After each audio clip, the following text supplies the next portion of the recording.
Oke, ketemu lagi dengan saya di minggu ketiga pelajaran atau mata kuliah inspeksi las ya. Jadi pada minggu ketiga ini akan saya jelaskan mengenai masalah pengujian rusak pada material, terutama pada sambungan las. Jadi minggu pertama dan kedua kemarin sudah saya jelaskan mengenai pendahuluan ya, jenis-jenis pemeriksaan, misalkan beda antara examination dan testing, kemudian beda antara audit sama inspection, lalu maksud dari code dan standar. Nah, sekarang akan saya jelaskan mengenai pengujian rusak pada material atau destructive testing. Nah, destructive testing ini penting bagi suatu sambungan las. Gunanya untuk apa? Untuk mengetahui kekuatan sambungan las tersebut. Nanti destructive testing itu ada beberapa macam ya. Nanti yang minggu ini saya jelaskan mengenai tensile test atau pengujian tarik terlebih dahulu. Nah, pengujian material itu dibagi dua. Material ya, ada dua, ada DT, destructive testing sama non destructive testing. Jadi ada dua pengujian material, ada rusak sama tanpa rusak atau non destructive testing. Nah, yang ini adalah pengujian material secara rusak atau destructive testing. Tensile test. Jadi destructive testing itu dibagi-bagi lagi menjadi beberapa macam. Di sini ada tensile ya, ada bend test, ada uji tekuk, lalu ada capi, impact, capi dan lain-lain, ada fracture test ya, dan lain-lain. Makroeksa itu golongan DT karena harus potong-potong dulu. Nah, sekarang saya jelaskan adalah pengujian tarik atau tensile test. Jadi kuat tarik adalah suatu mekanis yang penting dalam mendesain suatu konstruksi atau suatu sambungan las. Jadi kuat tarik itu yang paling penting. Nah, untuk mengakses ya, atau menilai suatu kekuatan tarik suatu sambungan, maka dilakukan pengujian tarik. Jadi uji tarik itu dilakukan pada material dasar atau raw material dan material produk atau las-lasan. Material dasar itu contohnya adalah pelat, kemudian pipa, begitu itu material dasar yang belum disambung ke gelas. Sedangkan material produk itu bisa casting atau bisa las-lasan ya. Dan tujuan dari pengujian tarik adalah untuk mengualifikasi prosedur pengelasan dan untuk mengualifikasi material. Jadi apakah materialnya sama dengan atau sesuai dengan yang disebutkan di sertifikatnya atau mil sertifikat ya. Sedangkan untuk prosedur pengelasan itu diuji apakah kekuatannya sudah memenuhi persyaratan dari code yang digunakan untuk pengelasan tadi atau dari BPS yang dibuat tadi ya. Nah, kemudian kedua dalam memperoleh informasi mengenai suatu mekanisme material. Mekanisme material itu kalau dari pengujian tarik itu ada yang namanya tensile, ultimate tensile strength (UTS). Ada lagi yang namanya yield strength. Ada lagi yang namanya elongation atau pemoloran. Ada lagi yang namanya reduction of area atau pengurangan luas lapangan. Nah, ini yang kedua. Sedangkan yang ketiga ya, pengujian tarik tadi dapat dipakai sebagai acuan untuk kriteria keberterimaan dan quality control. Di samping itu sebagai ya, penelitian atau research and development. Jadi itu adalah fungsi dari pengujian tarik pada raw material atau pada produk atau las-lasan.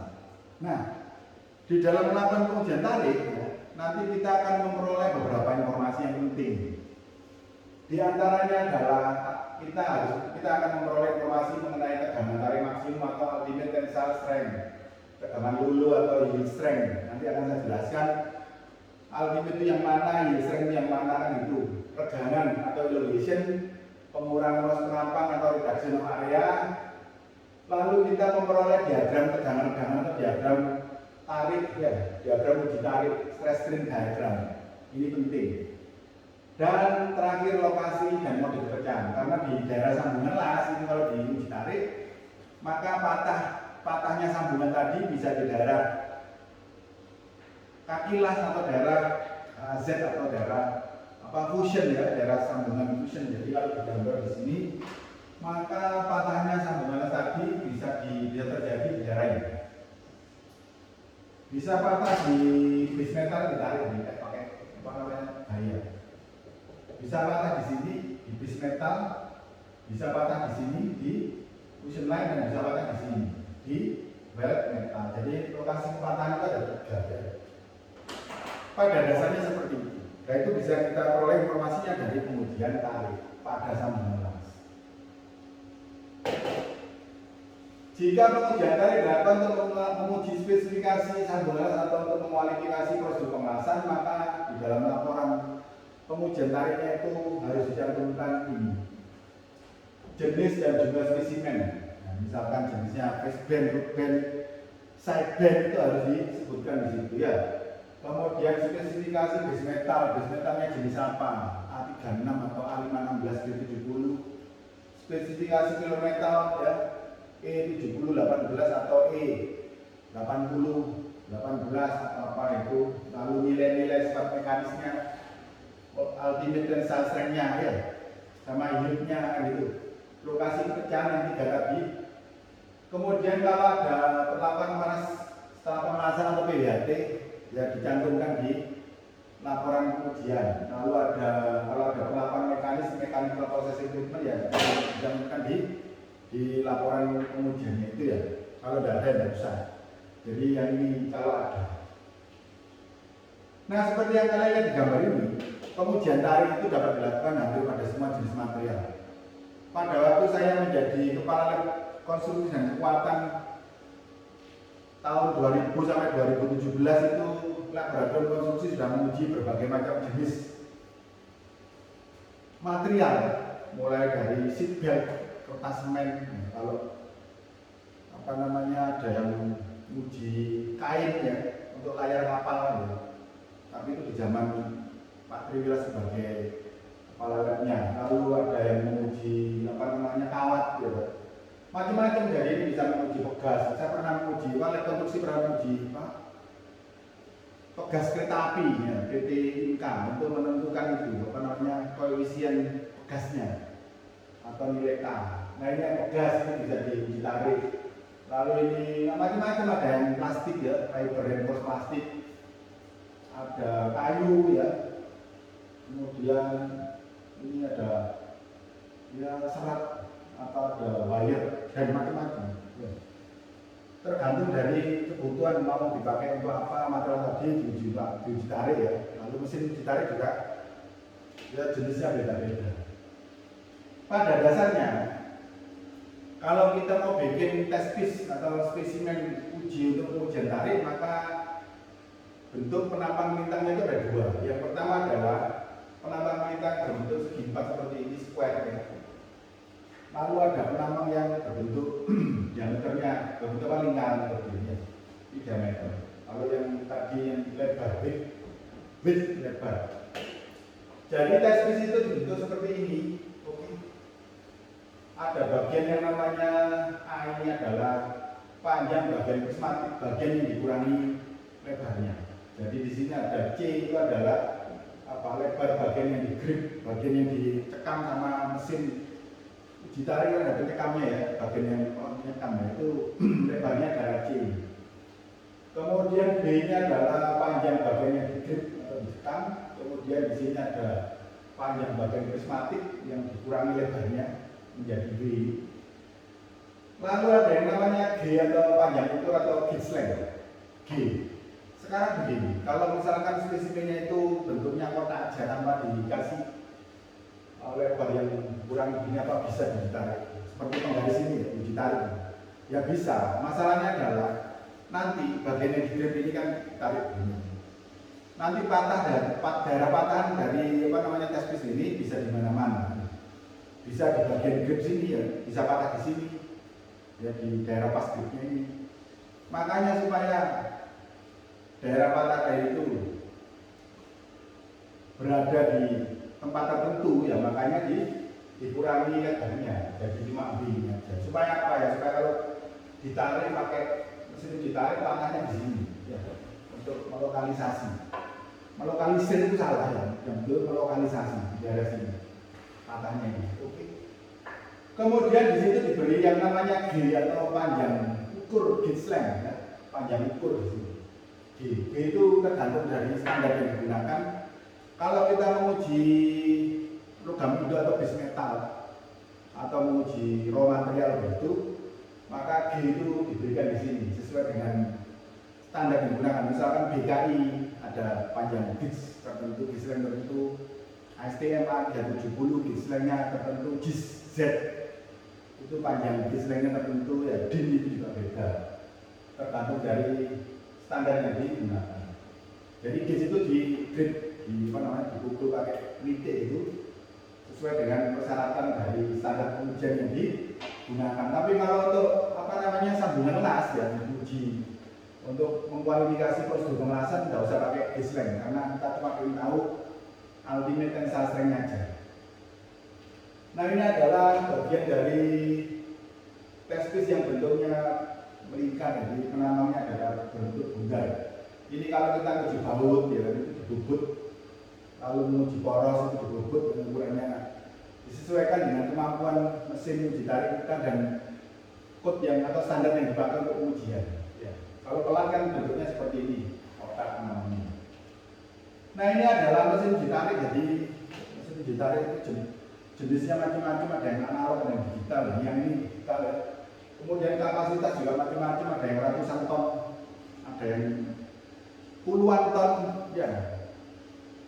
Ada yang kecil, beberapa kilogram, ada yang beberapa gram, cocok untuk menguji sambungan, kerekatan sambungan antara gigi dan penempel gigi, atau menguji kekuatan string gitar atau benang gitu ya.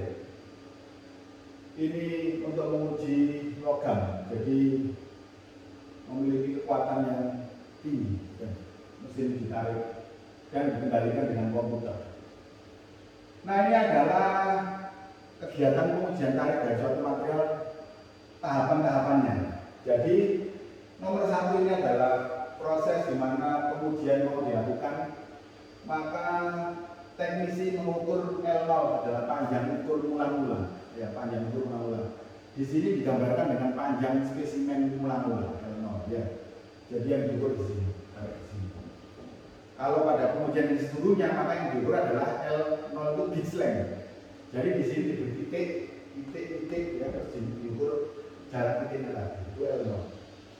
Kemudian nomor 2, beban diberikan kepada test piece tadi itu sehingga terjadilah pemoloran yang uniform.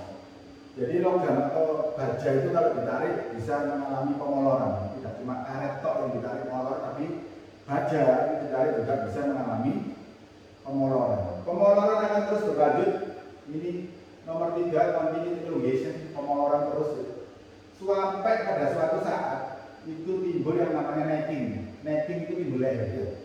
Kenapa kok bisa necking? Ya karena ikatan-ikatan logam itu sudah tidak bisa menahan beban yang diberikan di logam tadi. Sama seperti ini beban. Kalau misalkan beban sudah terlalu banyak ya necking ya menekan lehernya sendiri kan gitu ya. Sama seperti ini. Cuma ini necking itu akan terjadi di suatu tempat di mana paling banyak terjadi putusnya ikatan-ikatan logam ya. Necking begins ya, dimulai terjadi necking load begins to decrease. Gara-gara necking maka beban jadi berkurang. Bebannya berkurang, jadi tidak konstan, bebannya tidak konstan, tapi bebannya itu naik turun begini gara-gara necking. Karena apa? Ikatan logamnya mulai patah satu gerjal begini. Kemudian nomor 5, terjadilah pecahan. Dan yang terakhir, nanti teknisi itu mengukur panjang total bagian yang patah ini dijadikan satu lagi ya, dan disambung gitu ya, terus diukur panjang akhirnya atau L final ya, atau LU ya, panjang akhir lah. Jadi di sini nanti dibandingkan antara panjang akhir dan panjang awal, lalu dicari yang namanya elongation atau pemolorannya dalam bentuk persentase. Jadi di sini ada necking ya.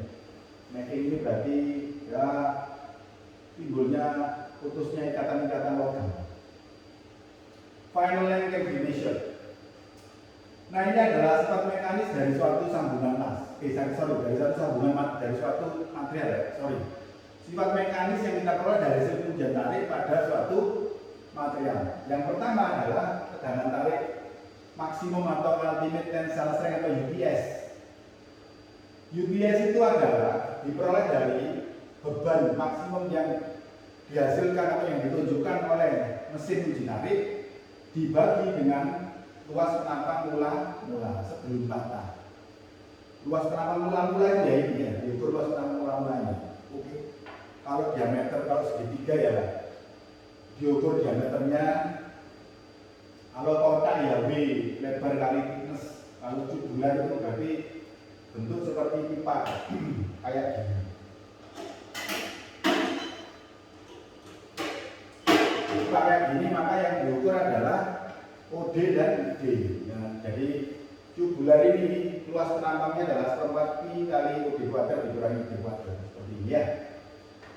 Ingat bahwa 1 Newton per milimeter persegi sama dengan 1 mega Pascal. Jadi ultimate tensile strength itu adalah hasil bagian dari beban maksimum yang dipakai untuk mematahkan material tadi dengan luas penampang mula-mula, dan ini satuannya adalah mega Pascal. Boleh satuan ini atau boleh ini. Ya. Oke. Untuk spesimen yang berbentuk bundar, penampangnya bundar dan tidak homogen, ya. Bundar tapi dari giginya seperti itu loh. Toneser untuk bikin tulangan gedung atau tulangan jembatan kan ada seperti ulir-ulirnya itu ya. Nah itu menentukan R-nya ditimbang ya. Jadi dipotong 10 cm ya, potong itu. Lalu toneser lagi ditimbang. Jadi timbangan. Lalu masanya ini dibagi berjenis, kali ini angka ini ketemu jari-jari rata-rata. Lalu bisa diukur luas penampangnya yaitu pi kali jari-jari ini kuadrat. Ini ditimbang ya. Kalau toneser yang dipakai untuk ini, untuk bikin konstruksi. Baut seperti ini juga bisa diuji. Misalkan mesin uji tariknya kuat ya. Maka ini diklaim begini. Nah, diameter itu di sini dicari rata-rata dengan cara ditimbang kan gitu. Tapi biasanya baut yang gini diuji dengan cara dibikin tes dulu pakai bobot ya. Lalu baru kemudian diuji.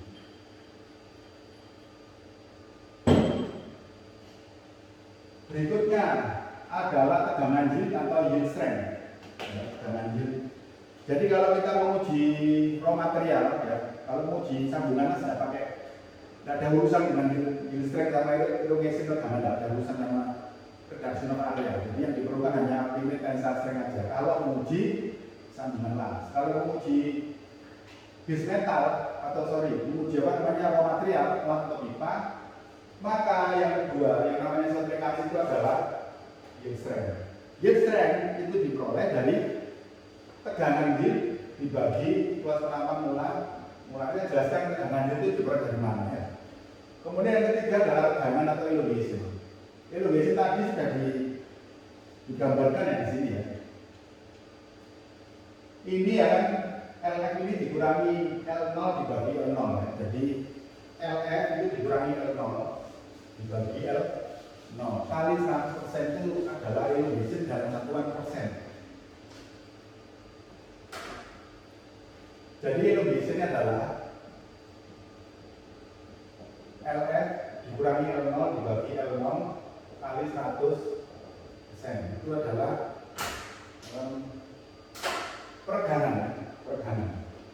Jadi rumusnya ini final base length minus original base length divided by original base length times 100%. Lalu ketemu di sini adalah elongation dalam satuan persentase. Panjang L0 ditentukan berdasarkan standar pengujian yang dipakai yang sudah saya jelaskan tadi, ASTM, JIS, DKI. Panjang L0 untuk tiap standar itu dapat berbeda dan juga yang sama. Kemudian gelas mechanical property itu adalah reduction of area. Ya, beberapa standar itu menyarankan untuk merecord yang namanya reduction of area. But di ada standar itu dong ya, tidak perlu merecord reduction of area. Tapi pada waktu di laporan uji material yang dikeluarkan oleh konstruksi itu selalu ada keempat sifat mekanis tadi ya, kalau untuk menguji bismetal, untuk menguji raw material. Jadi ada ultimate tensile strength, ada yield strength, ada elongation, ada reduction of area.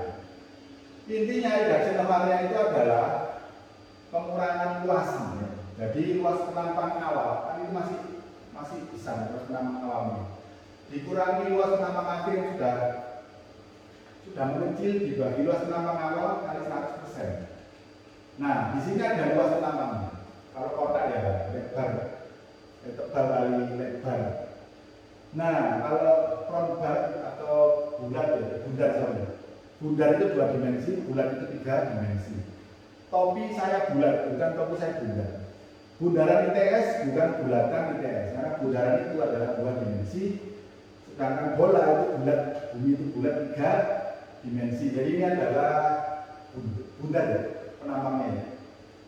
Ini juga misalkan bundar ya diukur aja diameternya di sini, diameter sama patah di sini ya, pakai jangka, lalu dikalikan apa? Pi kali D perempat Pi D kuadrat atau Pi kuadrat. Kalau R kan susah, Pi D kuadrat perempat bagi perempat. Pi D kuadrat bagi 4 ya. Kalau kotak ya diukur aja lebarnya sama tebalnya, lalu dikalikan ini apa namanya, luas penampang akhir nih, final area. Oke, nanti ketemu reduction of area, ROE. Oke, saya lanjutkan lagi mengenai diagram tegangan atau stress strain diagram. Dalam setiap pengujian tarik atau pengujian dinamis, maka harus ada yang namanya diagram tegangan dan tekanan. Ya, nanti ada pelajaran mengenai WBS dan PKR, prosedur qualification record. Maka kalian kalau mereview dokumen BPS atau PKR, terutama pada waktu mereview PKR-nya, maka kalian harus meminta atau harus dokumen tadi harus disertai diagram tegangan. Diagram ini tidak bisa dipalsu ya.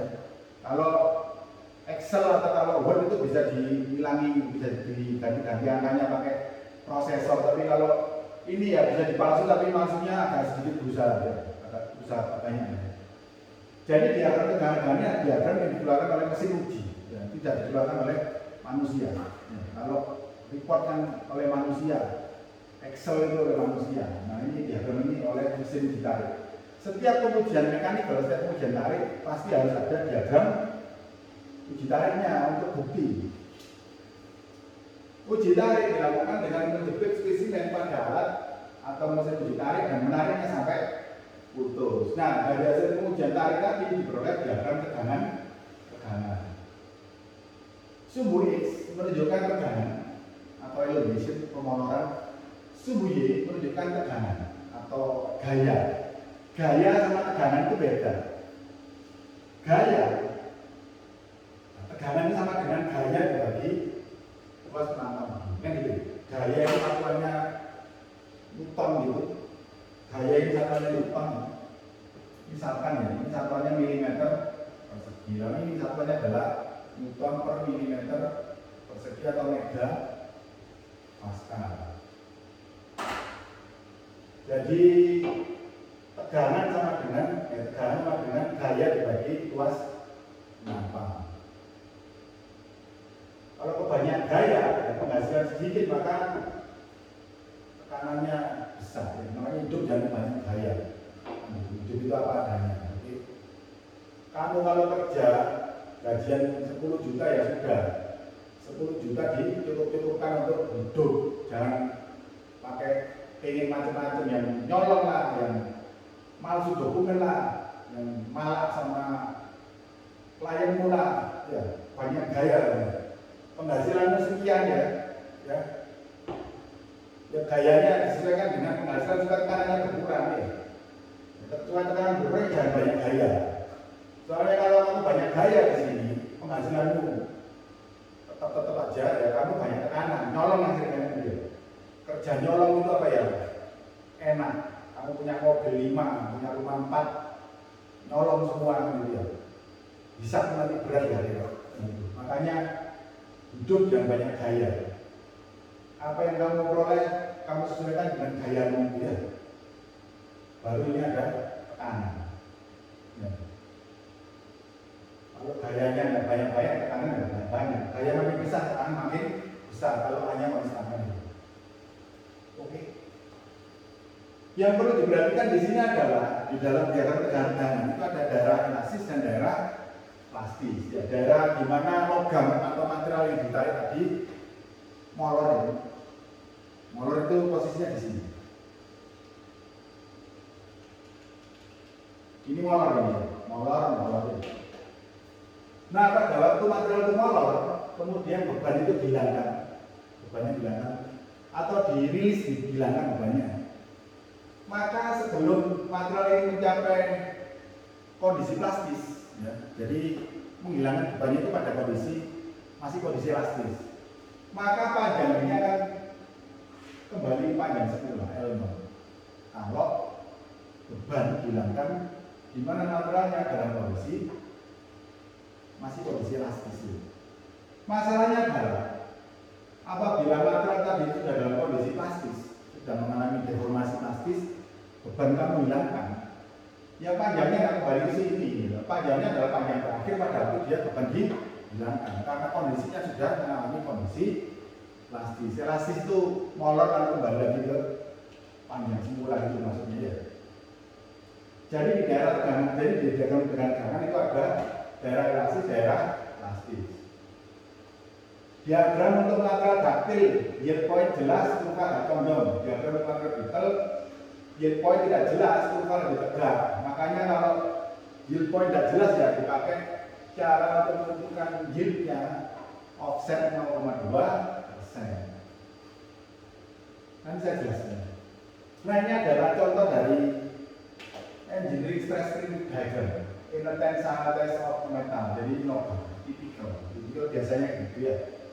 Jadi di sini kamu lihat ya, di sini ada tekanan, di sini ada, nah, bisa juga ini fungsi, loh, bukan fungsi ini adalah gaya. Ya. Gaya bisa, tegangan bisa. Kalau tegangan berarti gaya sudah dibagi dengan ruas penambah. Ini adalah daerah elastik, di mana pada daerah ini logam kalau ditarik itu molor. Kemudian kalau tegangannya dihilangkan, dia akan kembali ke panjang semula karena masih elastis. Nah, pada waktu logam ini mencapai titik yield di sini, yield ya, maka kondisi elastis berubah menjadi kondisi plastis di sini, plastis ini. Nah, kalau logam sudah mencapai kondisi ini, apabila beban dihilangkan, maka panjang dari testisnya itu tidak akan kembali ke panjang L0 atau panjang semula. Jadi dia sudah molor. Makanya itu dalam suatu konstruksi ya, itu harus diusahakan supaya beban yang bekerja pada konstruksi yang disambungkan pemelasan atau konstruksi logam yang karena beban berulang itu kondisinya masih dalam kondisi elastis. Jadi kena beban dia akan mengalami kelembutan begini, tapi masih bisa kembali ke posisi semula. Ya, misalkan girdernya jembatan ya didesain supaya kalau dilewati truk, ambulan dan sebagainya ya, itu masih posisinya bisa kembali ke posisi semula, kembali ke bentuk semula ya, jadi tidak mengalami pelengkungan atau tidak mengalami deformasi. Lalu di sini ada ultimate tensile strength dan di sini ada breaking point atau titik di mana testis tadi pecah. Nah, apabila yield susah ditentukan dari diagram ini, maka bisa digunakan pergeseran 0,2% atau 0,2% offset itu yang paling umum. Ada yang 0,5% offset, ada yang 1% offset, tergantung dari kesepakatan pihak-pihak yang berkontrak. Biasanya 0,2%. Dua daerah pada kurva tegangan, daerah elastis terjadi sebelum yield. Yield itu adalah perubahan dari elastis menuju ke plastis. Plastic region after yielding on the material. Yielding itu ya mulai pecahnya, putusnya sambungan, putusnya ikatan logam itu namanya yielding. Ya. Putusnya ikatan logam. Kalau kita menguji logam. Nah, di sini kita bisa melihat ya, diagram yang lainnya ya, dari bukulannya ya. Di sini adalah daerah elastis ya. Daerah di mana kalau kita berikan suatu pembebanan maka terjadi pemoloran tertentu. Beban dinaikkan maka pemolorannya bertambah juga. tertentu. Nah, daerah di sini nih yang masih berupa garis lurus ini dinamakan daerah elastis, dan karena beban itu proporsional dengan pemoloran, maka di sini ada yang namanya modulus elastisitas, ada modulusnya. Beban itu ya, beban itu proporsional dengan pemolorannya. Jadi kalau beban ditambah, pemoloran juga bertambah. Beban dikurangi, pemoloran juga berkurang. Modulus elastisitas atau E itu rumusnya adalah tegangan dibagi tegangan ya. Jadi E itu adalah tegangan dibagi tegangan.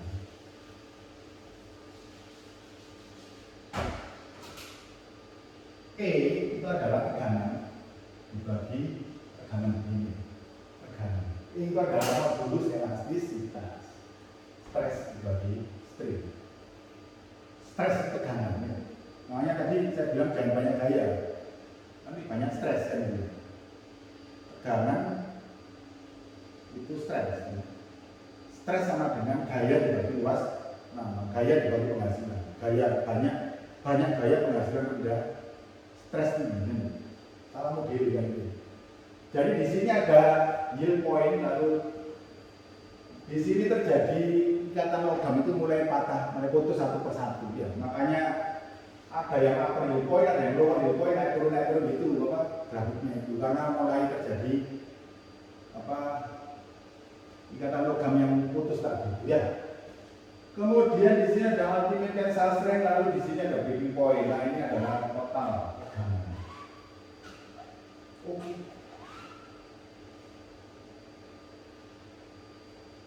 Strain sama dengan elongation dibagi original baseline. Ini adalah necking elongation, bebannya mulai turun untuk necking sini. Ini fracture, ya. Fracture. Yang paling penting di sini adalah ini offset 0,2% ya, kalau pakai 0,2% offset untuk menentukan yield point yang apa namanya yang tergantung dari spesifikasi atau kontrak. Ya. Ada yang 0,2%, 0,5%, 1%. Ya. Yang paling penting adalah di daerah ini berlaku ya tadi itu proportionality ya, antara tegangan dan tegangan. Makanya di sini ada modulus elastisitas. Ini adalah diagram tegangan-tegangan dari beberapa logam baja. Ya, baja sama besi kan sudah bisa bedakan dong. Kalau semester berapa ini? Semester berapa? Semester 6 atau semester 7? Semester 5 belum bisa bedakan baja dan besi ya. Parah kan dulu. Sudah saya jelaskan di pelajaran mata kuliah teknologi material bahwa baja itu beda dengan besi. Mulai ya semester 3 itu ya baja dan besi, kamu harus bisa membedakan. Ini baja semuanya ada kayak besi ya. Jadi ini baja ASTM 36, ASTM 242, ASTM 514. Jadi ini kamu lihat di sini ya, ASTM dengan ini paling rendah kuat tarifnya, tapi pemolorannya paling tinggi. Ya ini regangannya paling tinggi, reganan dari sini atau sini ya. Yang paling tinggi, yang paling tinggi kuat tarifnya adalah ini ASTM 515, 517. Nah, tapi pemolorannya paling rendah. Jadi di sini berlaku aturan semakin tinggi kuat tarik semakin rendah elongationnya. Semakin tinggi kuat tarik semakin rendah elongationnya. Semakin mudah suatu baja molor itu, maka kekuatannya semakin rendah. Atau sebaliknya, semakin rendah kekuatan suatu baja, molornya makin tinggi dan sebaliknya. Itu yang perlu diingatkan. Ini juga gambar diagram dan lainnya yang sama aja saya kira ya. Jadi di sini ada namanya daerah elastis ya, berlaku proportionality ya, atau keproporsionalan tegangan dan tegangan. Lalu di sini itu ada batas elastis yang juga merupakan yield ya, yield atau mulai putusnya ikatan logam dari logam yang diuji tadi. Jadi ini adalah batas elastis. Nah, ini adalah offset 0,2% untuk menentukan yield, offset yield strength or yield strength. Elastic stretching, ini masih tegang secara elastis, kalau beban dihilangkan maka kembali ke panjang semula. Modulus elastisitas sama dengan tegangan bagi tegangan ya. Tensile strength ultimate ada di sini, lalu breaking strength ada di sini. Elongation suatu value ini ya. Jadi ini satuannya ini adalah tegangan, stres ini adalah tegangan berapa inci per inci panjang ya, ada ini satuannya ya. Nah ini adalah diagram tegangan yang diperoleh dari mesin uji tarik yang analog yang ada di laboratorium konstruksi. Contoh kan ini contoh. Tapi kalau kalian menguji tarik pada waktu baja atau material di laboratorium konstruksi, teknik pengapalan ya, pakai mesin yang analog itu nanti akan diperoleh hasil grafik seperti ini. Jadi ini adalah diagram tegangan atau material yang daktil atau yang daktil itu ulet atau liat. Perhatikan bedanya ya, kalau di buku-buku 0 itu dari sebelah sana ya, sebelah kiri itu. Tapi kalau pada kondisi aktual mesin yang ada di laboratorium konstruksi 0-nya itu di sini, balik. Kok bisa kebalik ya, tanya yang bikin mesin namanya ya, jadi kebalik, 0-nya ada di sini, tidak usah bingung. Jadi pada waktu logam itu ditarik, jepit dan ditarik ya, maka ini beban bertambah. Jadi ini ada beban atau F ya, F beban, kemudian di sini regang. Ini adalah daerah elastis atau elastis limit seperti yang elastis ini di sini ya, elastis limit di sini. Karena materialnya daktil, maka yield point itu bisa ditentukan dengan jelas, yieldnya dengan jelas. Bisa kelihatan di sini, bisa kelihatan yield point. Yield point kalau di ujian pakai mesin kayak gini ini ya kira-kira aja ya, yang paling tinggi ya boleh, yang rata-ratanya boleh sembarang. Ya. Kalau mau pakai offset ya nggak usah kelihatan dengan jelas. Kecuali kalau materialnya detail kayak gini, yield point-nya kan nggak jelas, makanya ini yield point ditentukan pakai offset dari garis ini, barisan ini, untuk menentukan yield point, offset. Nah, dari hasil ujian tarik ini diperoleh berapa kotaknya? 1, 2, 3. Kalau dihitung ini berapa kotaknya ini ya? 1, 2, 3 ya. Satu kotak ini kan 10 mm. Nah, tinggal tulis saja di sini ya. Ultimate tensile strength UTS ini diperoleh dari jarum yang ada di mesin uji tarik. Jadi mesin uji tarik ini patah, ya kok?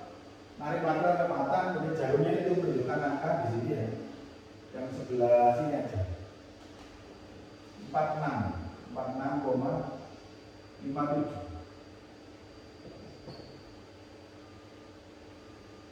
Kalau baca jarum ya 46,5 gitu.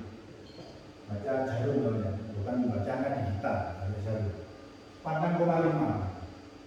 Ini ada di dial atau petunjuk beban di mesin uji tarik. Nah, angka ini ditulis di sini 46,5. Angka 46,5 itu pasti akan sesuai dengan skala ini. Ya, pasti akan sesuai. Ya. Kalau kalian hitung kotaknya ini, ya, pasti jumlahnya akan 46,5. Ya, di mungkin 10 satuannya ini kilogram, kilogram gaya. 10 kg dibagi oleh 20 kotak, 20 mm. 10, 20, 30 lebih ya. Jadi ini tinggal tulis saja di sini 46,5 ini ke sini. Kemudian diukur pakai milimeter ini ya. 46,5 ini berapa kotak gitu. Nah, yield point-nya ini bisa ditentukan dengan perbandingan kan gitu. Dengan perbandingan. Jadi dari hasil perbandingan dari sini ke sini berapa milimeter itu sama dengan 46,57. Maka dari 0 ke sini berapa milimeter sama dengan berapa. Nah, berapanya ini sudah ditentukan pakai perbandingan. Lalu ditemukan yield point 31,9 dan 32,5. Nah, itu cara menentukan yield point dari diagram tegangan aktual yang dihasilkan oleh mesin uji tarik. Nah, pada material yang detail itu berbeda. Karena pada material yang detail ini yield point tidak jelas ditentukan, maka digunakan offset 0,2%. Jadi nanti ini dihitung ya, 0,2% geser garisnya ini dari garis ini ya, dari garis yang elastik ini proporsional ini geser begini, ditarik garis Nah, di mana garis tadi itu memotong kurva itu adalah yield offset, yield point. Untuk material yang dekat, material di atas itu yield pointnya tidak kelihatan dengan jelas, beda dengan material yang kaki. Bagaimana cara menentukan pergeseran atau offset? Nah, ini adalah caranya. Jadi kalian itu akan menarik garis OA di diagram ya. Dari sini ke sini OA, ya OA. Ya. Lalu kalian menarik garis MM yang sejajar dengan OA. Nah, dari sini ke sini tarik garis ya. Karena ini ada garisnya. Nah, garis ini. Ini adalah garis MM yang sejajar dengan OA. OA ya. Sejajar dengan OA. Ini garisnya ini. Dari breaking point ini sini sejajar dengan OA. Kemudian dihitung ini. Yield point kalau pakai 0,2% offset ya. 0,2 kali C. C itu adalah jarak dari garis OA ke MM. Jarak dari garis ini ke sini, ya ini dari sini ya, ini sini. Itu namanya adalah C. C, ya, C. Offset 0,2. Makanya ini 0,2 kali C dibagi epsilon. Epsilon itu dulu ya. Epsilon itu hitung ya. Elongation sama dengan delta L dibagi L, sama dengan L1 dikurangi L0 dibagi L1 ya, kali 100%. Nah ini adalah elongation. Ya sudah, masuk ke sini nanti ketemu berapa milimeter gesernya, lalu gambar garis hijau ini ya. Nah, perpotongan dengan grafik ini, ya, kurva ini adalah yield point 0,2% offset, ya, atau proof stress 0,2%. Ini ya. Oke. Ini khusus material yang brittle aja. Jadi yield stress, yield point itu bisa 0,2 bisa 0,5 tergantung dari kesepakatan. Kemudian bentuk pecahan. Jadi material itu kan dibagi dua, ada yang daktil, ada yang brittle. Nah, material daktil itu ada diagram tegangan-tegangannya itu akan menghasilkan yield yang jelas. Karena material ini pada waktu ikatan atom-atom logamnya patah, dia akan mengalami yield yang tegangannya naik turun begini, akan jelas. Tapi kalau materialnya brittle, begitu ikatan logamnya patah, pada waktu naikin bablas, kan? Nah, oleh karena itu, pada material yang daktil, deformasi itu akan terjadi pada daerah patah ini. Deformasi itu berarti pengurangan diameter. Yang tadinya sekian jadi sekian. Jadi kalau ada material yang patah mengalami deformasi di daerah yang patah tadi, berarti dia mengalami kepatahan daktil ya, atau ulet. Kemudian kalau kamu lihat ini sudutnya ini, sudut pecahan 45 derajat terhadap arah beban. Bebannya adalah tekanan dan kiri sini karena uji tarik. Nah, di sini ada daerah yang mengalami sudut 45 derajat ini. Kira-kira ya, 45 derajat ini ya. 45 derajat kira-kira. Atau mana 45 derajat? Ini ya, 45 derajat. Ini 45 derajat. Jadi kira-kira ada yang mengalami permukaan matanya yang mengalami sudut 45 derajat. Lalu kalau kalian lihat di permukaan sini, di permukaan dari yang patah itu, maka bidang patahnya suram dan berserat-serat atau fibrous atau shear fracture. Jadi ini suram berserat-serat. Dan bentuk permukaan patahnya adalah cup and cone. Cup itu adalah topi ya, cup itu, cone itu adalah protrude ya. Jadi ini ada yang bentuknya cup, cone itu di sini. Baliknya ada cup yang cone-nya. Ya rata-rata seperti itu ya, rata-rata seperti itu. Sedangkan material yang brittle itu mengalami pecahan beda dengan tampilannya, visualnya beda dengan material yang daktil. Karena material brittle ini sedikit atau tidak mengalami deformasi pada daerah yang pecah. Jadi deformasinya sedikit, atau bahkan tidak ada sama sekali pada tembaga alloy. Paduan tembaga itu kalau ditarik ya itu langsung patah gitu dan tidak ada deformasinya. Sedangkan pada baja karbon itu terjadi deformasi, berarti patahnya adalah patah T, ini patah bottom. Langsung flat, ya.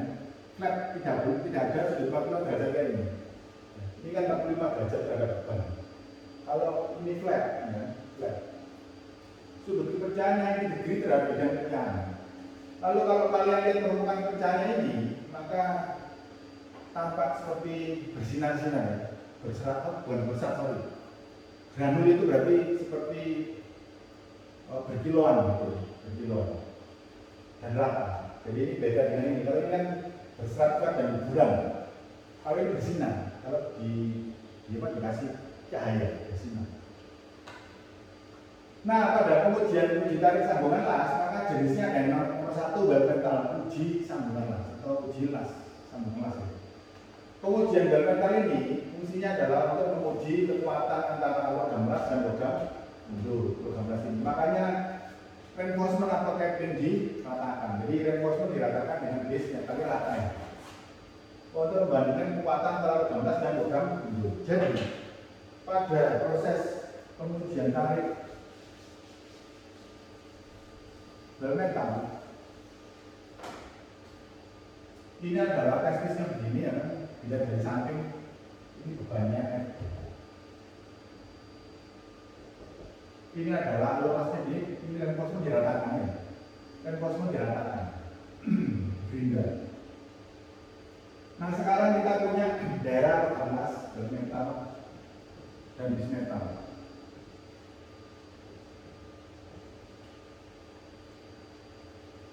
Bell-Mental itu kalau pada baja karbon itu by default ya, itu pasti akan lebih kuat dibandingkan bismetalnya. Karena apa? Struktur mikro di sini itu butirannya lebih kecil. Nanti kan kalian sudah ikut pelajaran teknologi las bagian metalurgi las ya. Terus by default ya, baja karbon ya, itu logam lasnya memiliki struktur mikro yang lebih kecil ukurannya dibandingkan bismetal. Oleh karena itu Bell-Mental ini pasti lebih keras daripada bismetal dan kekuatannya lebih tinggi daripada bismetal. Itu kalau baja karbonnya. Jadi pada baja karbon, maka apabila sambungan seperti ini ditarik, maka patahnya itu pasti akan ada di sini. Pasti pada baja karbon sini pasti di daerah bismetal pada baja karbon. Jadi intinya adalah pada suatu sambungan las baja karbon, meskipun sambungannya itu tidak pakai reinforcement, tidak pakai capping begini, ya, pasti akan lebih kuat daripada di bismetalnya. Makanya las-lasan itu kalau di baja karbon tidak usah pakai capping, tidak apa-apa, asalkan tidak cekung ya, asalkan rata dengan bismetalnya tidak apa-apa, pasti lebih kuat. Ya. Kalau pada baja karbon, nah kalau pada sambungan las stainless steel beda lagi, austenitic. Kalau pada pengelasan stainless steel yang austenitic ya, struktur mikro di daerah logam las itu pasti lebih besar daripada di bismetal. Makanya pada pengelasan sambungan las, pada pengelasan austenitic stainless steel kalau ditarik patahnya selalu di stainless steel austenitic. Patahnya selalu di Bell-Mental. Tapi patah di Bell-Mental itu kuat tariknya tidak boleh kurang dari kuat tarik bismetal.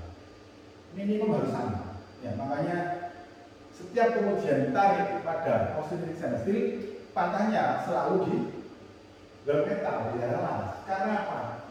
Karena struktur mikro di daerah logam stainless steel itu lebih besar ukurannya daripada bismetalnya. Sebaliknya kalau baja karbon patahnya selalu di bismetal karena Bell-Mentalnya ukuran mikronya kecil-kecil ya, dan lebih keras. Kemudian ada yang namanya ball joint, ini sambungan las yang diuji tarik tapi capping tidak dihilangkan. Fungsinya di sini adalah untuk menguji kekuatan sambungan las terutama daerah toe, daerah kaki las ini. Tapi ini sudah jarang sekali dilakukan. Ini standarnya adalah standar DIN, ya DIN dan industrial norm dulu. Sekarang nggak pernah dipakai, yang sering dipakai ya ini ya, yang diratakan. Kemudian ada lagi yang namanya back test, ini mengacu ke API 1104. Ya. API 1104 untuk pipeline and related facility. Jadi well metal itu digaji atau dibikin notes. Reinforcement tidak dihilangkan, lalu well metal diberi notes di sisi-sisinya, gaji. Fungsinya adalah untuk melihat adanya kemungkinan defect atau discontinuity di daerah sambungan logam las ini. Karena fungsi dari pengujian nitrik itu memang sengaja untuk mematahkan logam las, mematahkan apa test piece tadi itu di daerah sini, sengaja dipatahkan di sini, sengaja. Nanti dilihat permukaan yang patah itu, lalu diukur ukuran discontinuity-nya kalau ada. Kalau tidak ada ya wis ya, kan gitu. Nah ini adalah berbagai macam test piece uji tarik yang diambil dari pipa, ya kan? Ini dari apa namanya sambungan las pelat, lalu ini adalah sambungan las pelat yang tebal. Kalau mesin uji tariknya tidak mampu menarik material yang tebal gini, maka bisa dilakukan slicing dibagi 3, 25. Teorinya begitu, tapi tidak mungkin 25 karena akan hilang untuk apa lebar mata gaji. Slicing. Jadi ini dibagi 3 supaya gampang atau supaya mampu ditarik oleh mesin uji tarik. Kalau dibagi 5 bagaimana ya? Tidak apa-apa ya.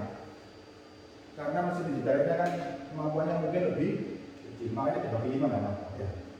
Jadi satu set ini dianggap sebagai satu test piece. Kemudian kalau untuk bautnya bisa diuji langsung kayak gini pakai alat apa bantu, atau dibobot dari baut yang besar ya, seperti baut ini, dibobot dari sini, atau langsung bagian sini dikecilkan diameternya ya, bagian ujung ini, supaya bisa ditarik langsung sama seperti di gambar ini. Kalau ini kan dipotong digaji dulu, nanti besarnya bautnya terus dibikin test piece ya. Kalau ini langsung dibobot di sini. Oke, jadi saya kira pelajaran minggu pertama ini saya cukupkan sekian ya. Minggu depan saya lanjutkan lagi untuk materi yang sama, yaitu pengujian besar tapi jenis pengujiannya beda ya, bukan pengujian tarik, tapi pengujian tekuk. Oke, jadi saya harapkan kalian mendengarkan apa yang saya bicarakan tadi. Kalau malas ya dengarkan aku nganggur gitu, karena yang rugi kalian sendiri kalau misalnya kalian malas ya. Jadi hasil itu akan sesuai dengan perbuatan kan. Kalau kalian malas belajar ya nanti hasilnya ya itu. Kalau kalian rajin belajar hasilnya ya terang gitu ya. Hukum alam di sini akan bekerja sesuai dengan usaha masing-masing. Oke, saya kira seperti itu cukup ya. Terima kasih.